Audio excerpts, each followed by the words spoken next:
agree easily that sustainability is an issue and no longer a distant threat, but actually something that we're facing right now, right here. And industrial symbiosis, luckily, and circular economy offers a very viable solution, both in environmental sense, but in economic sense and social sense. So all three pillars of sustainability and the holistic approach to sustainability actually get a really good answer from industrial symbiosis as concept. Industrial symbiosis offers a powerful solution, but unfortunately, its success really depends on the knowledge, on skills, and also on collaboration of individuals and organizations. We firmly believe at the Institute that this is the case. Hence, we, of course, have a number of initiatives that try to answer this, I would say, gap or this particular issue. Now, when it comes to more generally speaking about green talent, it's very obvious nowadays, and a lot of research supports that. Demand is actually by far exceeding the supply, and immediate action for upskilling and for reskilling. We generally talk about these concepts, especially in sustainability circles, especially at the strategic level, especially when it comes to circular economy. We talk about these concepts and we very often, I think, resonate what other people in this strong network believe and understand. But when it comes to actual application, on ground, in terms of industry, in terms of public sector, in terms of consumers, I feel that it's not actually happening. So that's why the understanding, the raising awareness, green talent boosting is something that we definitely need. In the next decade, we can expect to see millions of new jobs created globally. And they will be driven by new climate policies, by new commitments, and especially when it comes to renewables, especially when it comes to environment, especially when it comes to circularity. Now, upskilling the current workforce is obviously very important. It's not just the future we're talking about, it's the current situation that we're talking about. And as industries evolve, workers really must adapt to new technologies, new practices, and I would say even new ways of thinking. If we look at just a small detail that I'm sharing on the screen, that LinkedIn Global Green Skills Report from 2022 actually points out that the share of green talent in the workforce is 38% since 2015. So we have an amazing opportunity here to have new jobs on the job market, but for all that to happen and for circularity to actually function, we need to work on upskilling, reskilling, and also working towards raising awareness across industries and collaboratively tackling this issue. Now, I think it's very easy to guess how we can bridge the skills gap, and I would say through education and collaboration primarily. That's the only way, in my view, to bridge the skills gap, to invest in training programs, to invest in workshops, and to support continuing education initiatives. We that individuals possess the necessary knowledge and skills, but only if we really invest in such programs. And that's the only way, I believe, that we can implement industrial symbiosis in all these respective fields that need to be engaged in order for the change to truly happen. Upskilling will allow workers, first of all, to identify opportunities for resource exchange. It will allow them to design efficient material flows, It will allow them to contribute to more sustainable industrial ecosystem and so on. But as I said, we have on one side education, and on the other end, we have collaboration. So education upskilling can really not happen without one another. And we need that collaboration to happen, especially also government bodies. It is through this type of partnership, it is through this type of knowledge exchange that we can truly bridge the gap between education institutions and practice. And we really need to look at aligning curricula with the needs and realities of the industry. What I've seen in my 15 years in higher education sector is that clear disconnect, I'm afraid to say, clear disconnect between curricula and actually what industry requires and needs. Government bodies, again, need to support through regulatory framework and encouraging platforms that will facilitate this collaboration between educational institutions and industries. At the same time, they need to support it. Through this partnership, through this knowledge, we can truly bridge the gap between higher education especially, as well as professional education and actual practice. We need to align it and together create a synergy that will accelerate the adoption of industrial symbiosis and circularity. Again, education also plays a key role in shaping the mindset and capabilities needed for sustainable development in general. And I would say from primary schools to universities, that understanding has to be fostered. Interconnectedness of the industries need to be highlighted. And I feel that one element is crucial. The way we approach thinking, the way we approach innovation.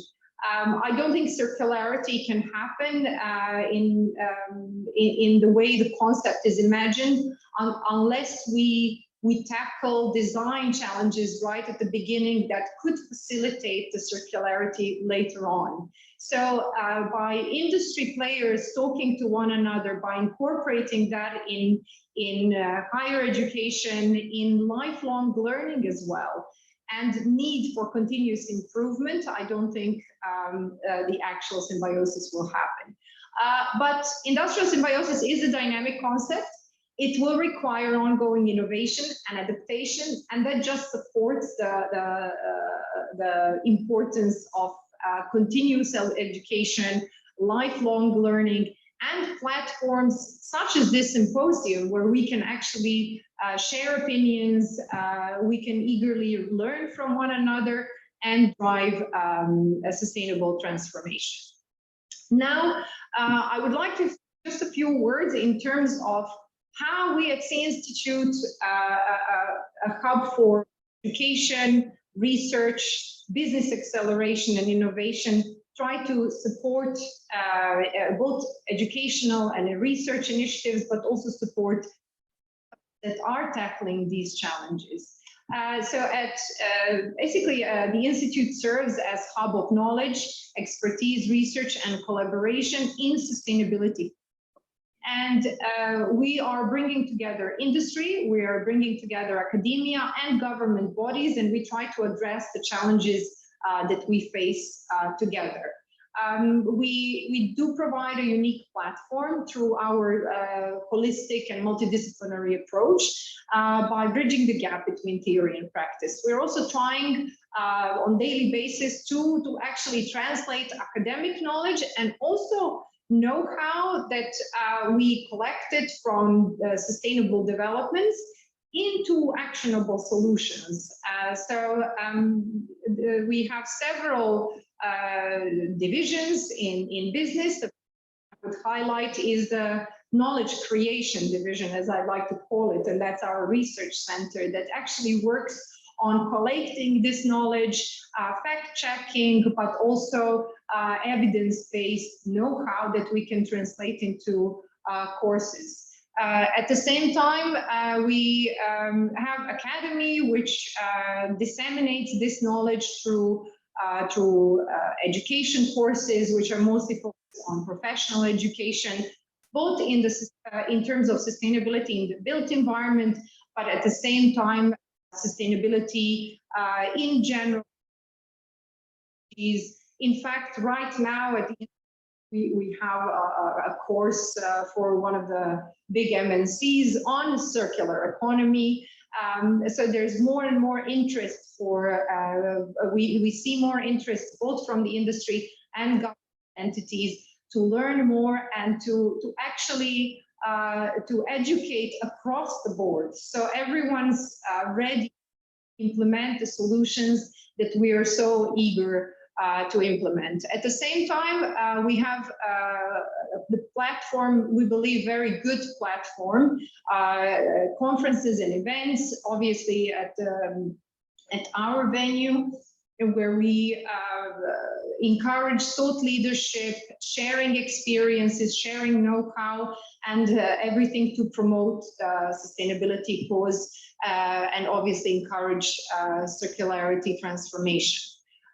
We do also help startups through business incubation and acceleration to reach their potential, especially if their solutions are extremely impactful. We support them on their development journey and launching their products and services. We're also very keen on utilizing technologies, advanced technologies, in this case, AR, VR, and others, to actually reach a broader audience. So not only professionals who require upskilling, reskilling, learning journey, but also more towards general public, more towards younger generations, potentially even families, where they can learn about sustainability and circularity through this technology, which is in our immersive learning center. And the final division that we host, again, in our of how can we support sustainability in general, is also through our advisory, sustainability management and reporting services, decarbonization, and other opportunities for companies to actually embark on the right journey. Now, this brings me to the final case study, if I can call it that way, that I'd like to share with you. And that is a case study of the building where CE Institute actually operates, our campus, and through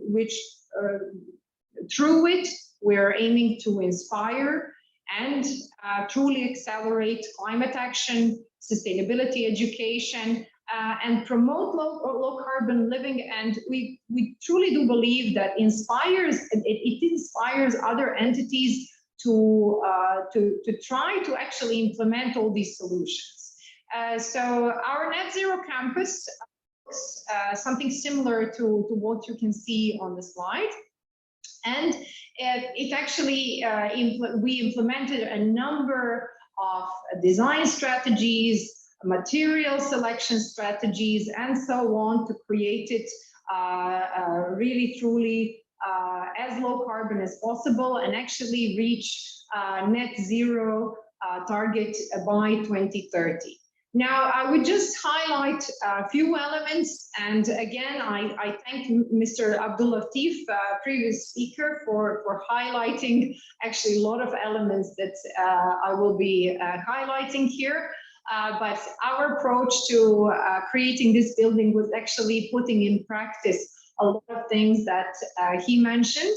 So the net zero carbon journey is a long one, I would say, and it starts right from upstream emissions and taking everything into consideration, right from the environmental impact assessment phase to selection of materials and construction phase of the building. Taken into consideration, so in terms of design, my structural systems, team looked at selecting low carbon concrete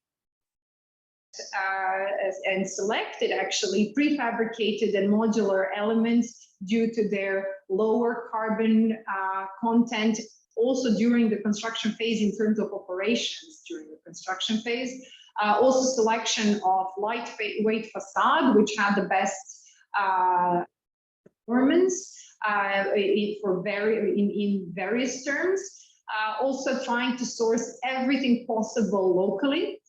And of course, trying to use a majority of materials, and I can say over 90% materials with recycled content.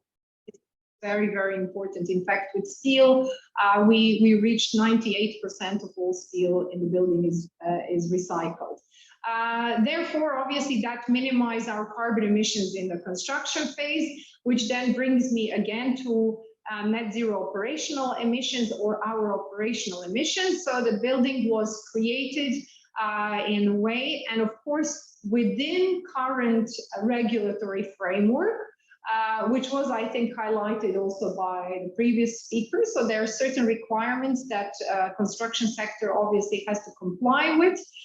So within those boundaries, we looked at different ways how we can minimize both construction phase carbon emissions and our operational carbon emissions. So when it comes to that, we looked at implementing, of course, building management system and looked into building integrated solar facades. So basically on our south-facing facade, we don't have the actual facade, but it's a solar facade, solar panels that are fully integrated in the design of the building. So you actually won't notice them, though they actually produce renewable energy for our operations in the building.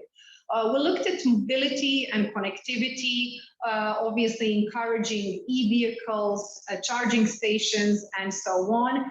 We looked at and implemented a biogas plant, which in fact gets the feed from the sustainable city of about 3 tons that feeds into biogas plant that also provides renewables for the building. And of course, one of the, I would say, most common, but also good features is solar PV, not just a regular one, but bifacial solar panels have been implemented. By doing all this, we actually minimized our emissions and are offsetting the remainder of it through different carbon offset schemes. We utilized LCA, one-click LCA software to calculate our carbon footprint, and also used auditors to check whether calculations are according to the accepted standards. Finally, I would highlight that we also have an interesting feature, which is a humidity harvester that produces around 500 liters of water per day, drinking water per day, and many, many other features. So I do hope that you'll have an opportunity to visit us. And what I would like to just say finally, that really at the Institute, we try to serve as a role model. We try to serve as source of inspiration and a platform for collaboration. So I would like to finally recognize the importance of institutions like C Institute and other educational institutions that support circularity, sustainability, education, research, and at the end of the day, industrial symbiosis as well, and to invite you to collaborate for the success of industrial symbiosis journey. Thank you very much. Thank you very much, Dr. Yasmina. Thank you very much for that very interesting presentation. We have one brief question from the audience. From your experience, what would you consider the biggest challenge in terms of upskilling and reskilling staff while considering symbiosis and circularity? Right. Thank you for the question. I like the challenge questions always. let me just think, how would I approach it? I always think there should be support in terms of top down. I think unless government institutions and entities to an extent enforce the need for upskilling and reskilling, it won't be actually, and I wouldn't say just upskilling and reskilling, I would say I would go for education in terms of primary, secondary, all the way to us becoming professionals and actually having an opportunity to implement it. I think it's a mindset that has to change. That is in terms of how government can support. On the other thing, and I find that a potential solution, but at the same time challenge. If we recognize it's there, I think there should be a lot of support from the public sector to implement it.